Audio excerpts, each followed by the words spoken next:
Alrighty, it is 10 o'clock, so I'm going to get us started as folks enter into the spaces this morning. Welcome so much. We're so excited to have you here, and thank you for joining us as we kick off year 3 of our annual intersectional webinar series. My name is Danielle Hubley, and I manage advocacy and education here at the Partnership for Strong Communities. We've learned so much over the last 2 years now into our third year, hosting this series, having conversations with advocates, leaders from other sectors, exploring the importance of safe, accessible, and affordable housing, and the impact that it has on their work and in our work in affordable housing advocacy. So excited and thrilled to dive into some more learning here with you all today. But first, some quick housekeeping. Today's session is being recorded and will be published to the Partnership's YouTube channel within the next week or so. If you have any questions, please use the chat box at the bottom right-hand side of your screen to add to today's conversation. We'll try and get through as many questions as we can, but the hour always goes by super fast. So in the instance that we use up the time that we have and we don't get to all of the questions you all have, I'll have presenters share their email address in the chat in case you want to reach out and carry on conversations beyond today's webinar. So with that, let me first introduce you all to the partnership and why we are hosting this series. The Partnership for Strong Communities promotes equitable change in Connecticut housing policy by coordinating advocacy, advancing research, and uniting diverse partners. Our vision is that everyone in Connecticut has a safe, stable home that is affordable to them in an equitable community of their choice. We believe that housing is a human right. In January, we released our State of Housing in Connecticut report, which brings visibility, clarity, and accountability to the housing challenges and opportunities that exist here in Connecticut. It's a super great primer on the landscape of housing here in the state. I'm only a little bit biased, but I do promise it's absolutely worth your time to skim and check out and take a look through. There's so much great information in there, and just a kudos to my team for incredible work pulling all of this together into a one-stop shop around housing. And we'll drop a link in the chat too. And these slides will be shared with the recording, so you can use the QR code after as well. So when we think about a healthy housing system in Connecticut, we know that it necessitates a comprehensive approach, intertwining housing affordability, creation, choice, and stability. People need to be able to afford their homes while meeting their other basic needs. We need more physical homes in the state, period. And we need all different kinds of homes for people to choose from in all communities across Connecticut.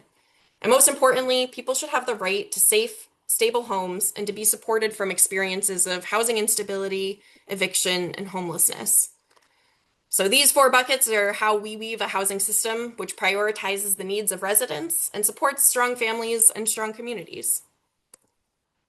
This year, our series aims to highlight intersectional work centered predominantly around advancing housing stability, but even our priority areas regularly intersect with one another, and we often are exploring themes across all 4 buckets in many of our conversations here.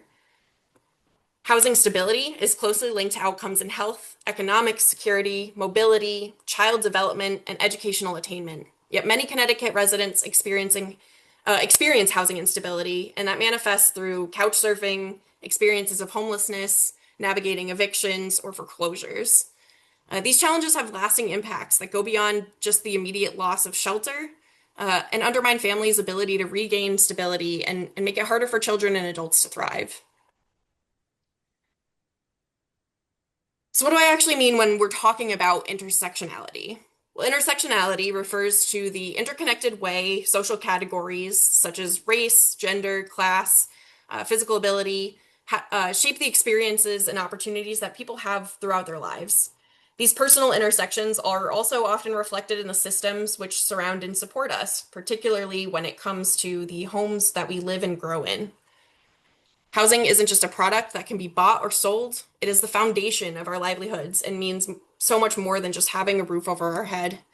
We know that issues like mold, lead paint, pests, or cockroach infestations have a wide range of negative effects on people's health and can impact a person throughout their lifetime. When our homes are safe to live in, though, they not only protect our personal health and well-being, but they also serve as the foundation for healthier communities and neighborhoods. And that's really why we are gathered here this morning, by connecting and learning together how policy decisions impact people's daily lives and overall well-being. We can better advocate for programs and policies which support our most vulnerable neighbors. So, without any further ado, I'm super excited to invite our panelists in to add to today's conversation and bring their expertise and insights to all of you as we talk about how Connecticut is supporting the safety and quality of our homes. And now that you've kind of know why we're here this morning, I'm really excited to pass things over to Jennifer Landau with the Connecticut Housing Finance Authority to talk a little bit more about their programs and the services that they provide. So, Jennifer, welcome to the space. Great. Thank you so much, Danielle. Good morning, everyone. I'm Jennifer Landau. I work for the Connecticut Housing Finance Authority, CHFA. I lead the team of architects at the Architectural and Construction Services team. You can advance the slide, Danielle. Thank you. So for those that might not be very familiar with CHFA, CHFA is a mission-based lender for affordable housing. We have a multifamily division as well as a single-family division. My team, the Architectural and Construction Services team, which was formerly known as Technical Services, we're part of the multifamily division. The staff includes not only licensed architects, but also architects trained in architecture and construction. Our team evaluates affordable multifamily housing projects that are seeking funding or LIHTC credits. We review all applications for compliance with our standards and guidelines. And we really look to minimize construction risk and mitigate construction risk as well. Minimize construction costs and mitigate risk. We lead on all matters relating to architecture, construction, hard cost, environmental, and energy and sustainability. And we work very closely with the Department of Housing and other state agencies, such as the Department of Public Health, the State Historic Preservation Office, the Department of Energy and Environmental Protection, and others. And we really look to ensure that we're developing safe, cost-effective, sustainable, and energy-efficient multifamily housing, and to ensure that that developed property maintains its value over the life of our mortgage or loan. Next slide. So I'll talk a little bit about our multifamily design and construction standards. They were established over 20 years ago in 2005, and they really look to ensure that, again, the buildings that are constructed maintain a certain level of quality. They are applicable for projects funded with CHFA financing, whether it's permanent or construction financing, the 4% and 9% LIHTC credits and or DOH funding. They recommend high-quality building materials are used in construction, looking at durability, longevity, sustainability, and energy efficiency.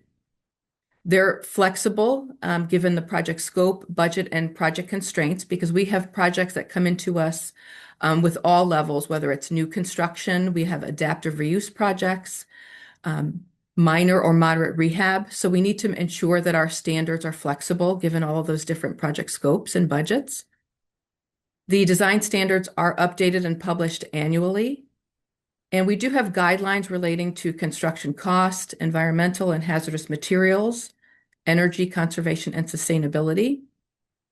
The guidelines were adopted by the Department of Housing in August 2013. And again, it speaks to the need for high quality materials used in all of those buildings. Next slide. I'll just talk very high level about the Connecticut Building and Fire Codes. I'm certainly not a code expert, but the Connecticut Building Code has really become more robust in recent years, and this is primarily relating to increased climate resiliency, including structural resilience, higher energy efficiency, meaning tighter building envelopes and higher insulation values, durability and improved life safety measures, including fire-rated separations, accessible routes and means of egress, and improved safety for fire protection systems. And the Connecticut Building and Fire Codes have recently been ranked one of the 6 best states of building codes for coastal storm resiliency, including vigorous requirements for snow and wind loading, and they also address the impacts of climate change. Next slide. So, as part of our review, when we receive applications for funding, one of the reports that we look to see that we receive is a capital needs assessment. And this also goes by the name of physical needs assessment. There's a few different names for it. But it's basically a comprehensive multi-year report that evaluates the physical condition to forecast repair and maintenance and capital cost over a certain time frame. And usually that's 10 to 20 years. At CHFA, we require this for all existing and occupied multifamily affordable buildings. And the report should highlight emergency and critical repairs, everything from health and life safety concerns, ADA accessibility, environmental risks and impacts, exterior envelope, your roofing, siding, windows, and doors, as well as all of your major systems, mechanical, electrical, plumbing, as well as fire protection. And it's a great tool used to inform the financial planning and regulatory compliance for that built project. And we review this for all renovation work, whether it's minor or moderate or substantial.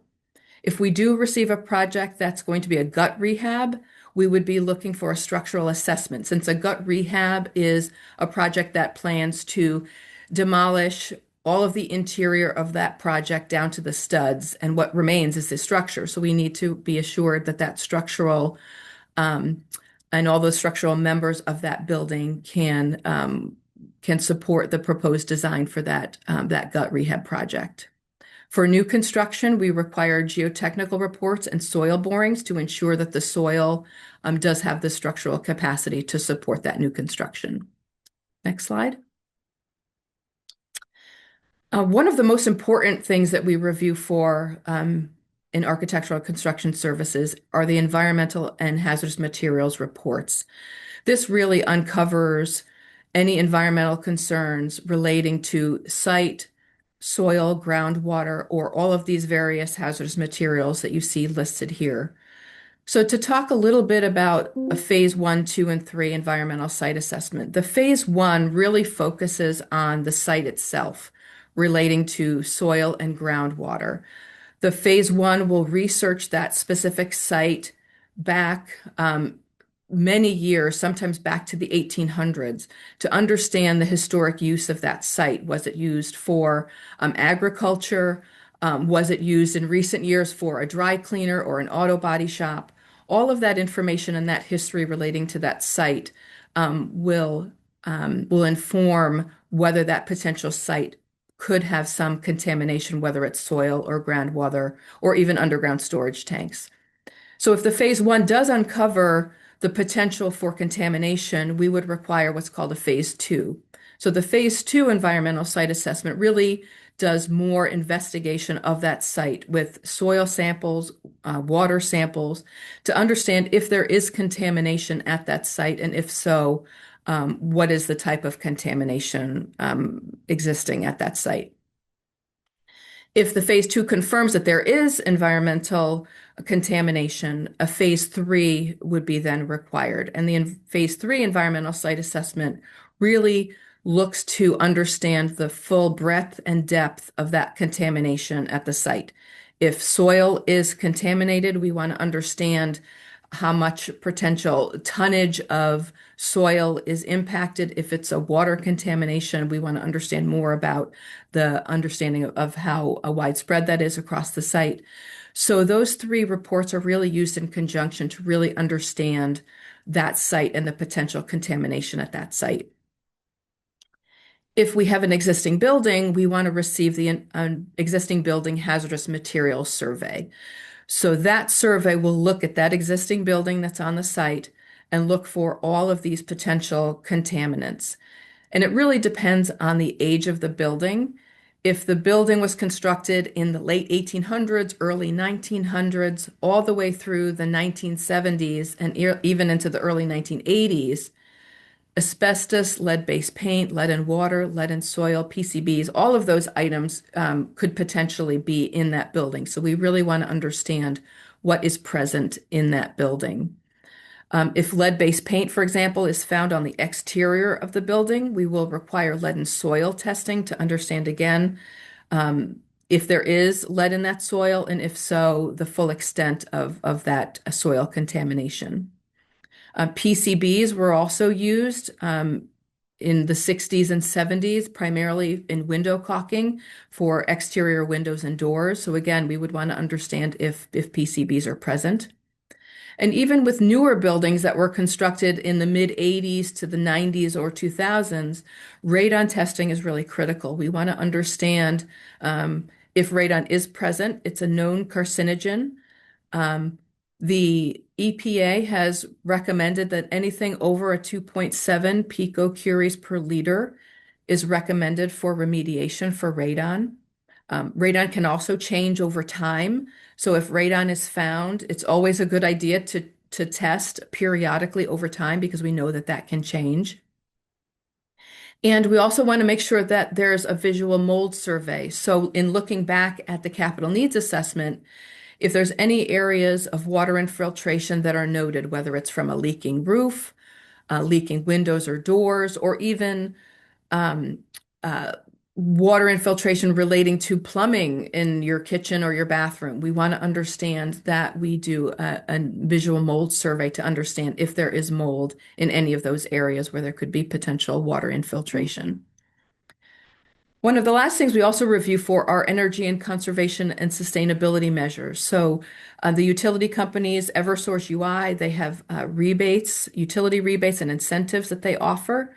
So we're always looking for that. And our standards also speak to green building methods, such as low VOC paints, as well as carpeting relating to off-gassing and understanding that. Um, I think that wraps up my portion, so I will toss it over to Judith. Thank you, everyone. Thank you very much, and good morning, everyone. I'm very happy to be here. I am Judith Rothschild. I am the Deputy Director of the Department of Development Services with the City of Hartford, and I've been here almost 5 years. Quick note on prior to that, I was a state prosecuting attorney for over 30 years. My primary position was supervising the prosecutions of health and safety codes, known as housing prosecution, which included housing and residential and commercial structures within the state of Connecticut. So my background is really about code enforcement and working with municipal officials and state officials, regulating and administrating and enforcing the various state codes pertaining to health and safety and municipal codes as well.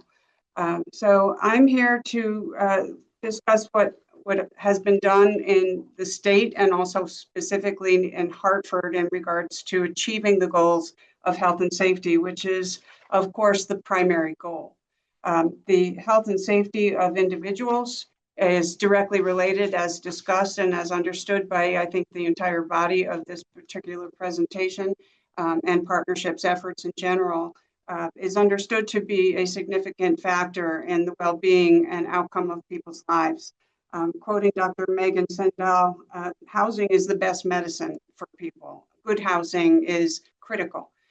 In my years of working with state agencies and professionals in all fields, including medical, I remember stories from pediatricians telling that they treat a child who comes in with particularly asthma or lead poisoning or other issues related to the conditions in their house, and they can make them well, often make them cured of issues, not all, but do improve them, but it doesn't serve any good if you send them home to a house that's not healthy.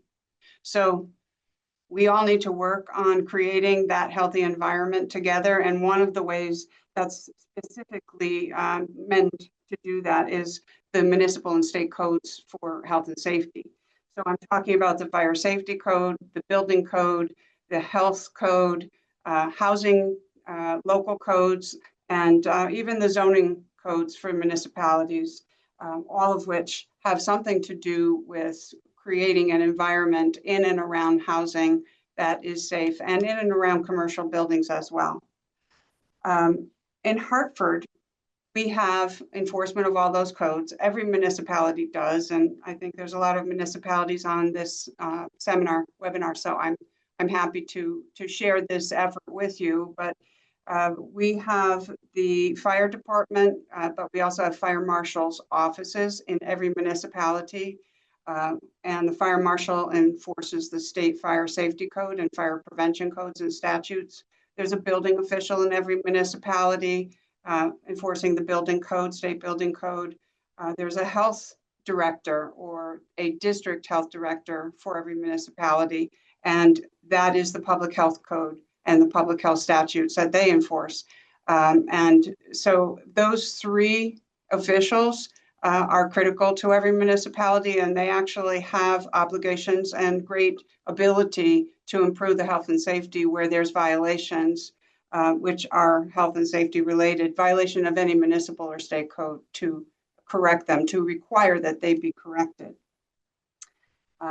We do that as code officials. I'm not a code official, I'm just a lawyer, but the code officials do that through legal inspection, issuance of a notice of violation, carry through of that to proper service on the appropriate party to receive that notice of violation, and a reinspection after the order has expired. If it hasn't been corrected and it hasn't been appealed or an extension granted or a modification requested of the proper agency, then it's time to require the work be completed in accordance with the order, which is called enforcement. And enforcement is a piece of the solution. Issuing an order by itself doesn't correct problems all the time. Some people comply, most people comply, and we so appreciate cooperative efforts. In fact, that is the first thing we do, is we seek cooperative compliance. If it doesn't work, however, the code official's job, the municipality's job, is to make sure the job is completed with full compliance as possible. So enforcement tools in Hartford and available in the state to other municipalities include issuing a citation for violation of the notice of violation, which can incur fines. It can also lead to a lien against the property if those fines are not paid. In Hartford, we use that methodology, and we do take those fines that are unpaid to a municipal lien against the property. And if they are still not paid, or if the fines accrue sufficiently, we can and do consider pursuing the matter by foreclosure of the property to get the hands into someone who is going to responsibly run the property. So for an example, our blight director has issued fines under the blight ordinance, which is enacted pursuant to the Municipal Powers Act, recently amended so it's a per square footage ability to fine. So we had a very large building on Farmington Avenue that was neglected, abandoned by the property owner, and a significant nuisance to the city of Hartford and the area around it. So fines were incurred, and it went up to, based on the square footage, $1.3 million in fines. And the city of Hartford then foreclosed on the property based on those fines, and is now owner of that property and getting that property into the hands of a responsible new owner who will bring it from poor and nuisance condition into a vital tax producing condition again. We also pursue matters with referrals to the Office of the State's Attorney. Many of these codes, the fire code, the building code, the health code, zoning ordinances even, and some statutes under 47A of the general statutes carry penalties that are considered criminal offenses. And so we refer cases to the state's attorney to bring cases there against the party who has not complied with the order, which is the job I used to have, and still work with that office routinely from the city of Hartford to bring cases such as that to their attention for their consideration for prosecution. We have also a ability, and so do you if you're a municipal entity, of using receiverships. There are several receiverships in the general statutes. I'm not talking about utility receiverships. Those receivers don't actually, as far as I recall and have researched, have an obligation to correct code violations. But receiverships brought under 47A-56 small a at SEEK, those would allow a municipality to bring a receivership action to get a property taken into the control of a receiver by court order.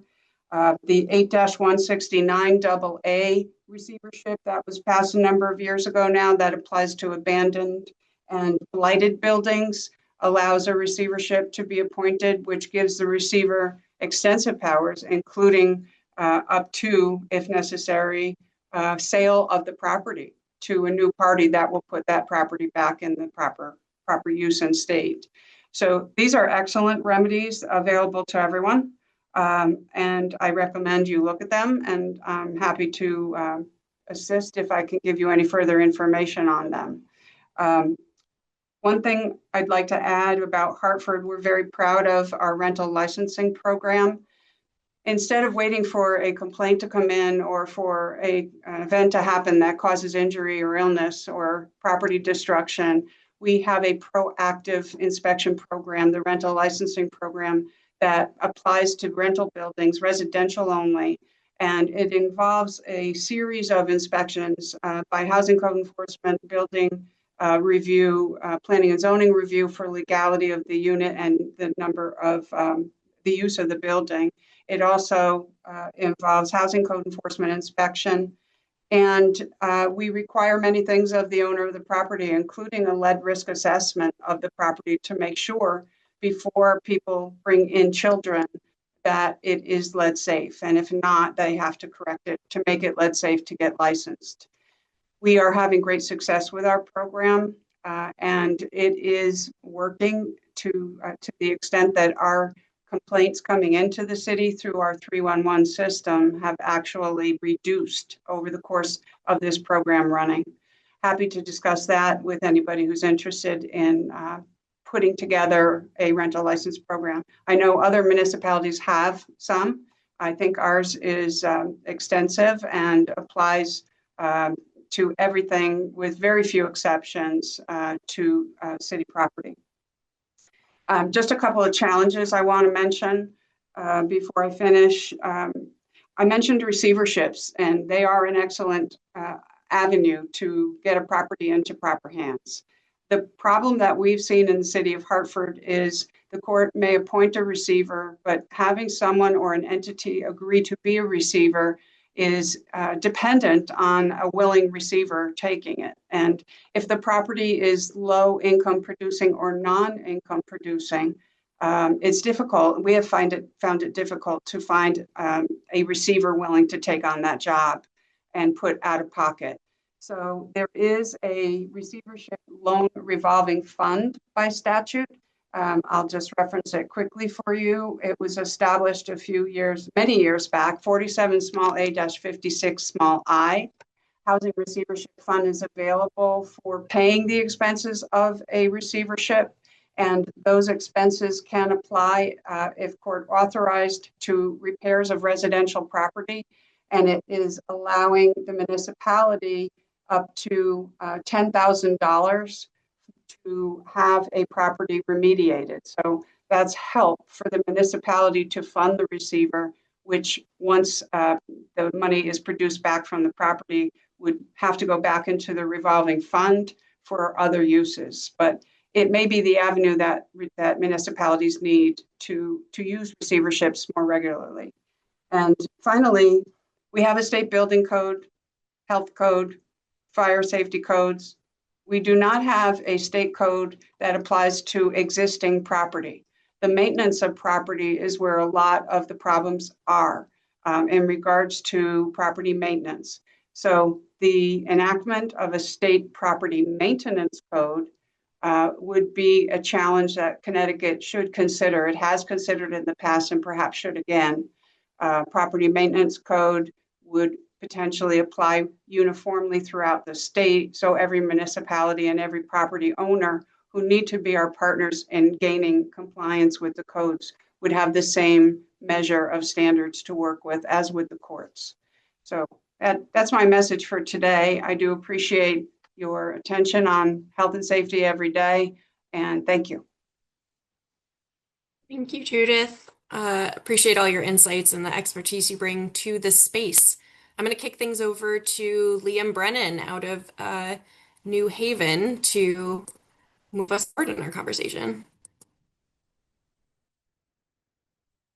Thank you, Danielle. Thank you, Judith. Good to see everybody here. A little bit, I'm not sure like how everybody's feeling. It's hard to like get the vibe off the crowd on the virtual seminar, but hoping to give you all a bit of a perspective. We've been talking about what we do as a state in financing, what the city does in terms of enforcement. I'm the executive director of the Livable City Initiative in New Haven, which is our anti-blight enforcement agency, and as well as our housing code inspection agency. So we do a lot of similar work to the work that Judith does.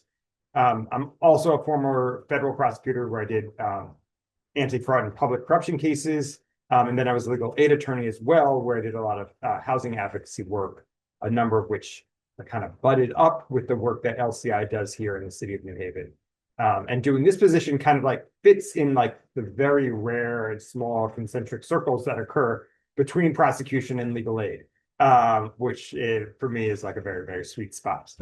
But I think it's a really interesting organization to think about and a perspective to have for Connecticut cities, particularly in a historical manner, because we are currently we have gone through a number of changes. A lot of these changes were the changes that when I was at New Haven Legal Assistance, we kind of advocated for with LCI and pushed for at the city level. And that were a direct result of kind of community demand that we helped organize around the city. But they're also a result of a changing city, the changing dynamics of how our city at least exists here and how the population exists here. And so to understand that, I want to just kind of touch base on and talk about how the agency began and how we got to where we are. So LCI started in 1996 under the mayorship of John DeStefano. At the time, the city faced a set of challenges that were far different from the ones that we face today. So we're talking then about the mid-1990s. That was a time when New Haven was a city that was shrinking. It had lost approximately 7,600 residents just between 1990 and 1995. So losing over 7.5 thousand residents in 5 years. New Haven's population hovered at that time then around 122,000 residents. These residents, when they left the city, left behind empty buildings in their wake. They left behind homes that they were no longer occupying, businesses that they were no longer occupying. And New Haven had a number of vacant properties when LCI was created.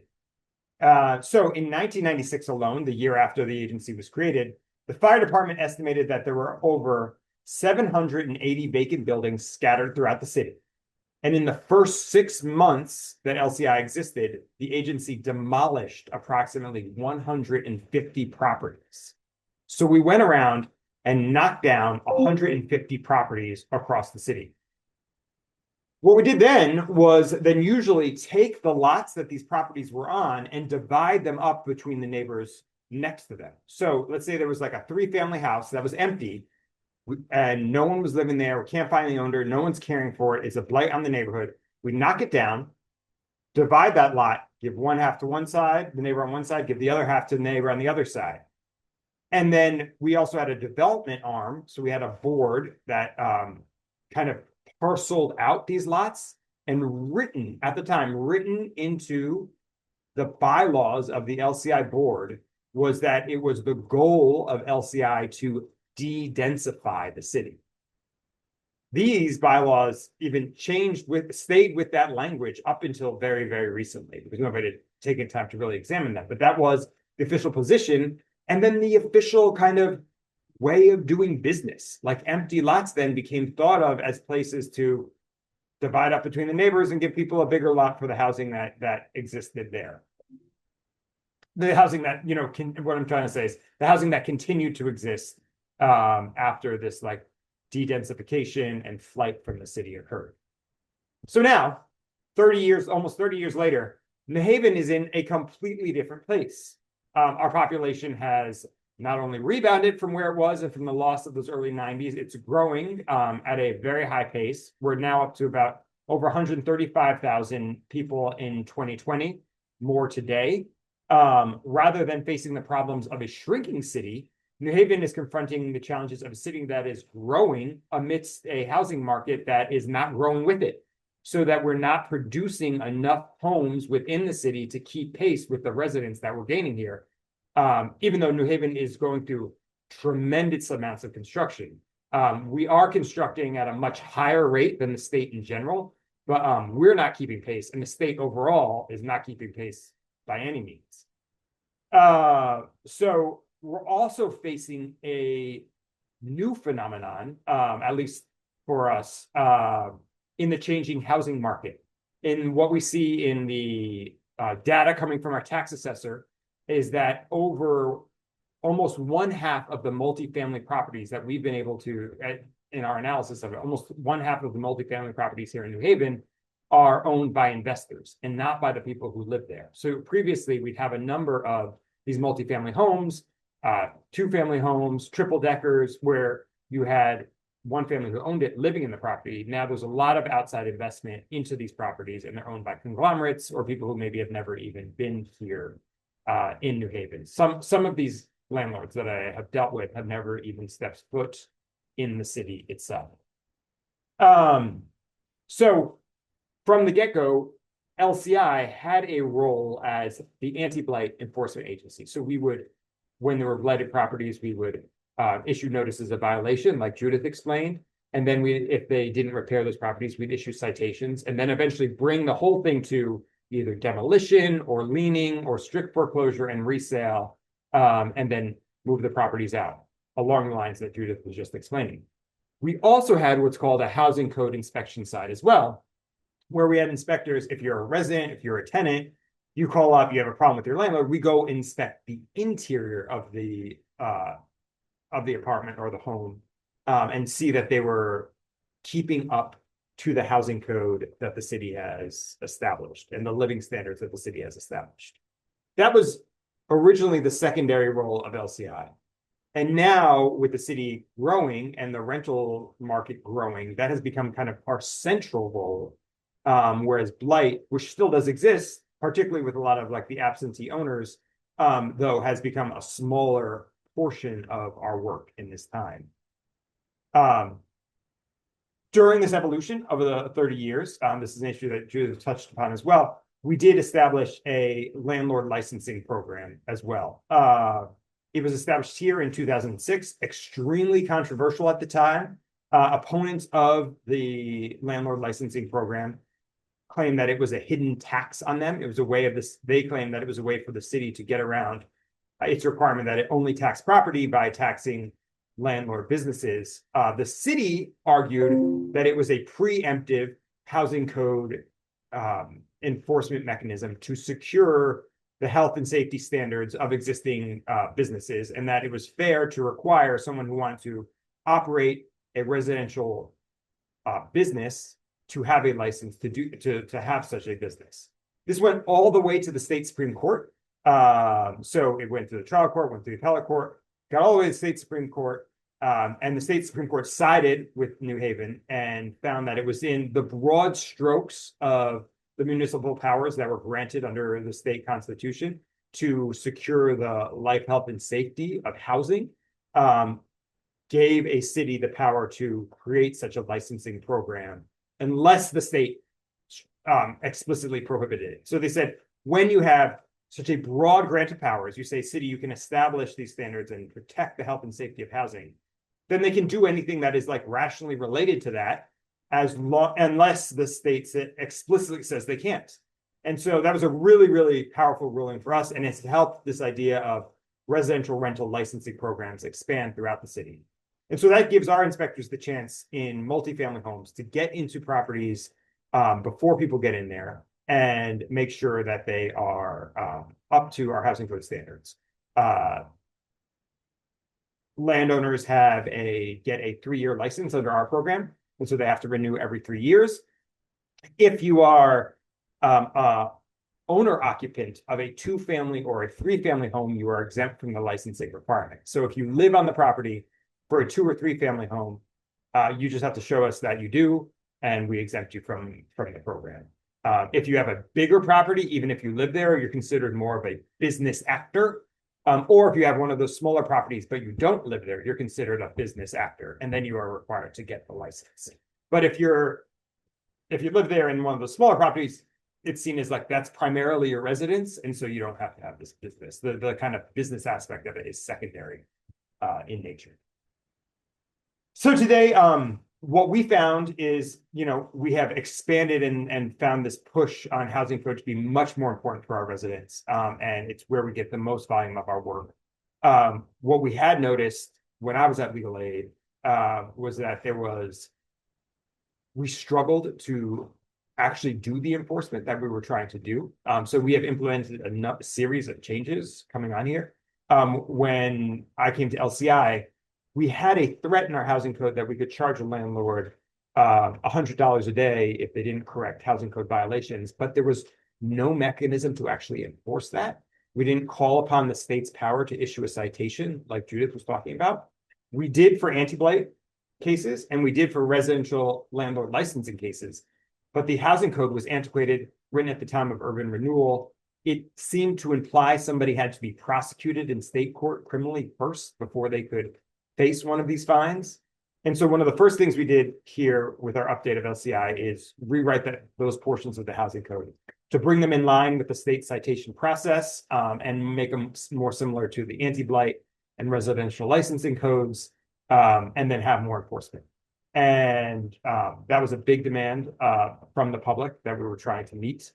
And then to try to use technology to get a full assessment of the breadth of our cases and know when inspections have occurred, have timers that create a timeline for when re-inspections then have to occur, so that we get out into the field and into the community to make sure re-inspections are done in a timely manner so that those citations go out. I think one of the things we very much find, and you find this a lot, I think, in government, but it was particularly acute here with LCI, is that passing the laws, passing the idea is great. And that if we pass legislation, a lot of people feel really good about it afterward and pat themselves on the back. But implementation makes a huge difference. And if we are not implementing in a consistent manner that meets the needs of the community, we don't have the legislation does not have the effect that we want it to have. And that's something we very much found here at LCI, that we had great ideas on the books, but we didn't have follow through and we didn't have it. So a lot of the kind of rework and reinvigoration with the agency over the last 2.5 years has been around implementation within the existing powers, as well as kind of bringing the powers on our books here at the city level up to those that the state allowed, because we also had a lag between what the state authorized cities to do and what we as a city were actually doing. So with a lot of our ordinances, we've now tied them to the state statute. So as the state statute moves, our ordinance will move too, whether it's in terms of penalties or other powers it might grant. And then we've worked really with technology, training, and culture to work on implementation internally so that we meet the community needs. So that's basically the scope of LCI, what we do and how we do it. I think even with all this, one of the things that's really difficult is that we can't always meet the needs that the public hopes we can and that the public wants. And just to leave kind of not necessarily on the best note, but on I think a really important note is, one of the problems we have always is, and we see around the state, and we'll probably see more as time goes on, is the issue of mold. Mold has significant health impacts for residents. It can really affect a person's well-being, but mold also affects each individual differently. And because of that, the state, which issued guidance in January of 25, I believe, I think it was last year, the guidance that it issued said that there really is no clear standard for what is too much mold in a residence, and because it affects each person differently. For us, that's really tricky because then we don't really have a standard to enforce against landlords. We are not scientists. I'm not a scientist. My staff, no one on my staff is a scientist. We can't make that determination. What we can do is have clear standards and enforce those standards. And that also is the fair thing to do, both for tenants and for property owners. with such a moving target such as mold, there is clearly a point where it becomes problematic for residents, but it's different for each person, different for each person's medical situation. And because of that, we don't have a clear or really workable enforcement mechanism for that problem. What we do try to do is try to work around it in other ways. So we know that there are certain situations that create mold, like dampness in the home, dampness in the walls. We try to address those. If we see things that are visible, like black substance on the walls, we can issue an order to clear that. And these are partial solutions, but they are not necessarily full solutions, particularly if somebody has acute reaction or acute allergies to mold. So that's just something that's still out there, and that I think all of us as a state probably will be working through in the years to come. But happy to take any questions. Happy that we are all here discussing this, and thank you, Danielle, for having us. Yeah, thank you, Liam. I wanted to invite Jennifer and Judith back into that conversation you left us off on around mold, just to explore from your perspectives how that nuance of folks having different experiences with mold and how you manage that within your work. I don't know if you have any comments on that, but I wanted to just invite you in to speak on some of that as well. Well, I do. Thank you. I appreciate what Liam mentioned. I mean, it is that Connecticut does not have a standard by which officials can go in and say, this is too much mold, or this is a safe amount of mold. And it is also, I agree that people react to mold differently. Some have no reaction to certain molds, and others are very badly reacted to certain molds. And so what I recall from years of working with the Department of Public Health and their epidemiologist staff is you don't really need to spend time as a municipal official on figuring out what kind of mold it is. What you need to do is get rid of it. So orders can be issued, and the orders that can be issued understanding existing laws are relative generally, as Liam indicated, to moisture in the house or building. So if there's leaks, if the roof is bad and water's infiltrating roof or windows or walls, that needs to be ordered corrected. And any substrate that's been affected by that water infiltration or dampness needs to be abated, taken care of, removed as necessary. And we have had some changes in mold abatement standards, remediation standards, which I think professionals in the state have gotten quite good at. And I'll also add, mold is not always the issue. Sometimes it's mildew. It could be something that seems like mold, but it's mildew, which is a significantly different problem. Ventilation is key to places like bathrooms and kitchens to avoid the accumulation of water that turns into a mildew problem. So we do have a way to resolve mold and even mildew through current code enforcement. And it's recommended that we don't, as code officials, as municipal guardians of health and safety, that we don't say we don't have any way to deal with this, because as Liam said, we do. And it needs to carefully be enforced so people can be well. Thank you, Judith. Jennifer, was there anything you wanted to add to that before I open it up to other questions?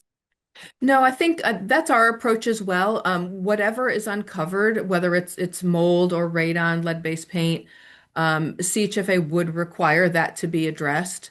So, so we keep track of, the properties that are coming in, what those environmental or hazardous materials concerns are, and then at the end of the project, we need assurance from the owner's licensed environmental professional that all of that has been abated properly according to all local, state, and federal laws. So that is part of our usual process. So like Judith was saying, if it's found, it needs to be addressed. Thank you. All right, I do see someone with their hand up in the chat. Christine, if you want to jump into the conversation. Yeah, I have a couple of comments and a question. Generally, even in Avon, which is a wealthy suburb, we're seeing, and I think this is across the state, we're seeing stretched resources in terms of building inspectors. And my husband also worked at DPH in indoor air a while. He's now retired, but he said really the biggest key to that is to have more inspectors going through. But totally separate thing. Our town approved a new affordable multifamily by Vessel Technologies, which is building around the state, has applied. But it kind of ground to a halt because of a fire code issue in the inherent design of these things. They're very prefab kind of a thing. It turned out that the electrical box was technically in the bathroom space. And so they had to completely redesign that. And we're still waiting for they broke ground and everything, but now they're just sitting around waiting for this design to be approved. And it just made me wonder, does a company like Vessel Technologies intersect at all with CHFA in terms of making sure that they're to standard for Connecticut building and fire code? Yeah, so I saw your question in the chat. So we actually have visited myself, my team, and some from CHFA leadership have visited a couple Vessel Technology sites. We understand that there have been concerns. Any prefab or similar building construction method, we would need to be completely comfortable with at CHFA before we would move forward with any kind of design. Again, I think we visited them almost a year and a half ago. It is something interesting only because it's a lower cost model. That's one of the things we've really been struggling with here in Connecticut is the high cost to build affordable housing. State prevailing wages are very high. So we're struggling with that. We're struggling with tariffs. So there's a lot that we are trying to address and deal with in terms of the very high cost to build housing. We're trying to uncover other types of buildings such as modular, prefab panels. We're really trying to investigate other building methodologies that might help to bring down the cost. Vessel is one of them, although I understand they certainly have challenges that they need to address. But we would need to have assurance from, all building officials, fire code, that whatever is constructed certainly meets those health and life safety standards before we would consider it. Yeah, I don't want to take too much of your time, but it struck me that this was something since Vessel came into this and has proposed buildings around the state. It kind of it was West Hartford that flagged their fire department that flagged this problem. Our fire department had given it the thumbs up, and I think in a number of places they did. So I just thought it was a shame that these proposals were brought before towns, and we, to the best of our knowledge, did approve them. And it doesn't really speak well to affordable housing construction when people see that something's approved and then 2 years later it's still sitting around. So I would urge HFA to take a more active role in some of these designs that are coming in to make sure that they are compliant. I guess they were compliant in New York State. But see, just to be clear, CHFA has not financed any. Right. Yeah, that's what I thought. We're not involved in those projects, just to be clear. So maybe it was not your burden to bear. Thank you, Christy. Thank you. I saw another question in the chat that I wanted to uplift, and I think my instinct is that Liam, you might have the most insight on this, but obviously open to everybody. There was a question that was asked around how do you view your role, whether it's formal or informal, with respect to interactions with the tenant union? in the state of Connecticut? Yeah, I don't know that we don't really have any formal role with the tenant union. The tenant union, our tenant unions are recognized by the Fair Rent Commission, which was the kind of beefing up of our Fair Rent Commission was part of the reinvigoration as well of our housing enforcement in general, along with LCI. So we work very closely with the FRC, and we do inspections for them when they do, when they handle cases and they need an inspection as part of their case. But they operate independently of our office and they recognize the tenants unions. But I do work pretty closely with the tenants union in terms like a lot of the ideas we deal with have come from them. We have a lot of public engagement through the tenants union because they're such a great conduit to the individuals themselves, and they have a great organizational base. And then they often also bring us complaints about specific buildings and kind of alert us to problems that are going on, particularly like more widespread problems that might have flown under the radar that we didn't know about. So I'm in like regular touch with the tenants unions here in New Haven. And they've been like very helpful and very informative in kind of beefing up and reorganizing the work that we do here at LCI. Yeah, thank you. Judith, did you Yes. want to jump in? Well, it's about the same here in Hartford, whether they're a formal tenant union or an organization representing tenants. We hear from them when they have an issue that they'd like to advise the city about. They have been a great conduit to that information for us as well. And it's, to the extent when you have a large group of tenants that are dealing with a property, it is helpful to have an organizer to help communicate what's necessary between the city and the group of people affected by the building. And that tenant organization has been a great way to do that. But it's not a regular meeting basis at this point, but we're here. We're also open to them and meet with them as they request. We also have a position called tenant liaison that the Mayor Arulampulam, created a few years back that deals as a city representative to tenant issues and works directly with tenant and the unions or organizations for them. Also a helpful measure to get information to and fro. Yeah, thank you for sharing. And just a quick plug for folks interested in exploring more about the tenants union and some of our advocacy related work and the history of the tenants union and their advocacy goals. We'll be having a conversation with them in May. So keep your eyes open if that's a conversation you also want to join us for.